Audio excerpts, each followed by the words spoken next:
While there's always an element of show and tell in these book review videos, today it was a little something extra. But this rod connects directly to the book I'll be talking about today on Casting Across.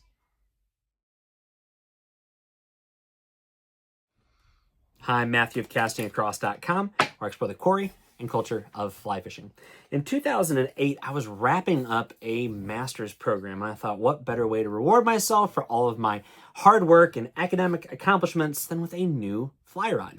Not that one needs a reason, but a custom-made bamboo fly rod probably needs a little bit of a moment to justify the expense. So I talked to some of my friends in the area when I was living in South Central Pennsylvania, and I said, I'd like to actually be able to meet face-to-face a rod maker and talk to him about what I want out of a fly rod. And so after a number of suggestions led me his way, I went to Wyatt Dietrich of Dreamcatcher Fly Rods. And I met him down on the banks of this Falling Spring Creek in Chambersburg, Pennsylvania, where he had brought 5 or 6 different fly rods that he had in stock for me to cast. So I cast the rods, we talked about the tapers, we talked about the lengths and how they interplayed one with another.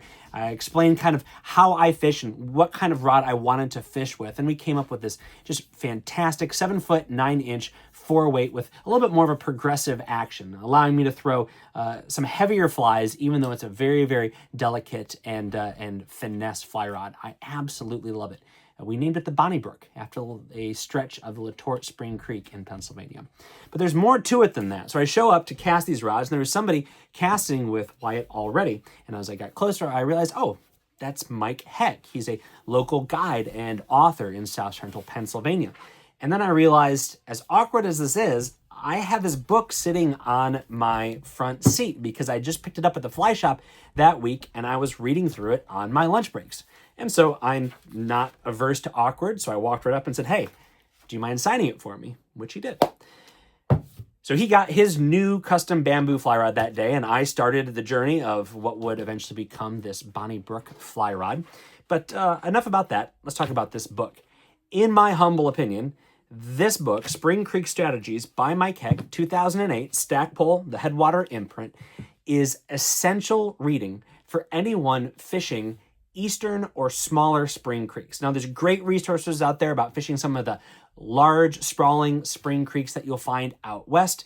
And of course, there are a lot of resources that talk about fishing the chock streams in England. But if you're fishing the mid-Atlantic, so Maryland, Pennsylvania, Virginia, West Virginia, if you're fishing the driftless, so Minnesota, Wisconsin, even Iowa and parts of Illinois, then I think this book is really as good as it gets in talking about not just spring creeks, but almost spring creeks on a smaller, tighter, more confined scale, which is what you're going to find in these areas that have a remarkably similar geography and hydrology. So not that this book isn't a great resource globally when fishing spring creeks, but I think if you're fishing these smaller streams that are spring creek or spring creek in nature, then this book is absolutely on the top of my list.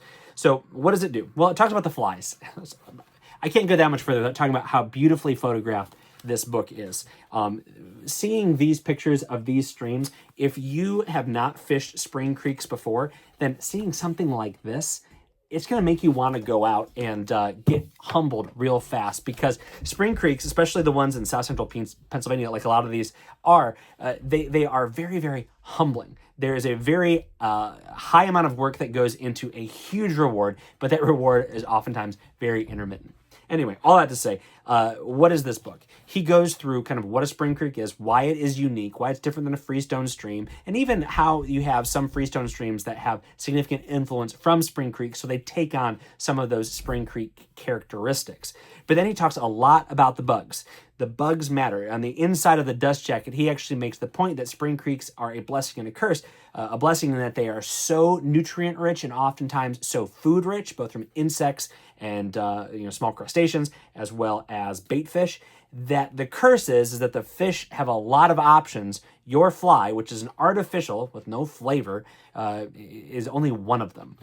And so he walks through not just what spring creeks are, but then all of the hatches that are not necessarily universal, but relatively common to these spring creeks. And then the flies that are used to imitate them, things to think about presenting those particular flies. But then he talks about the one thing that I think is absolutely integral when you are fishing small spring creeks like this, and that is technique and presentation. These fish have lived their lives in what is essentially a glass box. There's not a lot of dissolved solids in that water, so it's very, very clear. And there's not a lot of chop in a lot of these streams, and so they're going to be able to see you and see you coming. And again, they have had their choice of any and all foodstuffs floating by that day. So your haphazardly tossed insect imitation with a thick leader attached to it is not going to be something that's going to get them very excited. So he talks through technique and presentation, way to approach fish that are in very, very cumbersome lies sometimes. And it really is a wonderful just wealth of information to have in the back of your mind if you have been fishing these creeks for decades, or if you're just now trying your hand at fishing some of these creeks that everyone's talking about, but it doesn't seem like there's a lot of fish there. So that's a lot to say. Please check this book out. If you have been frustrated by fishing spring creeks, this is a great place to start. If you are a Spring Creek veteran, then you will appreciate the information and the way that is talked about in Spring Creek Strategies by Mike Heck. Do you have a favorite Spring Creek strategy? Let me know down in the comments below. Then head over to castingacross.com, where there's 3 posts a week on the people, places, and things that go into the pursuit of fish.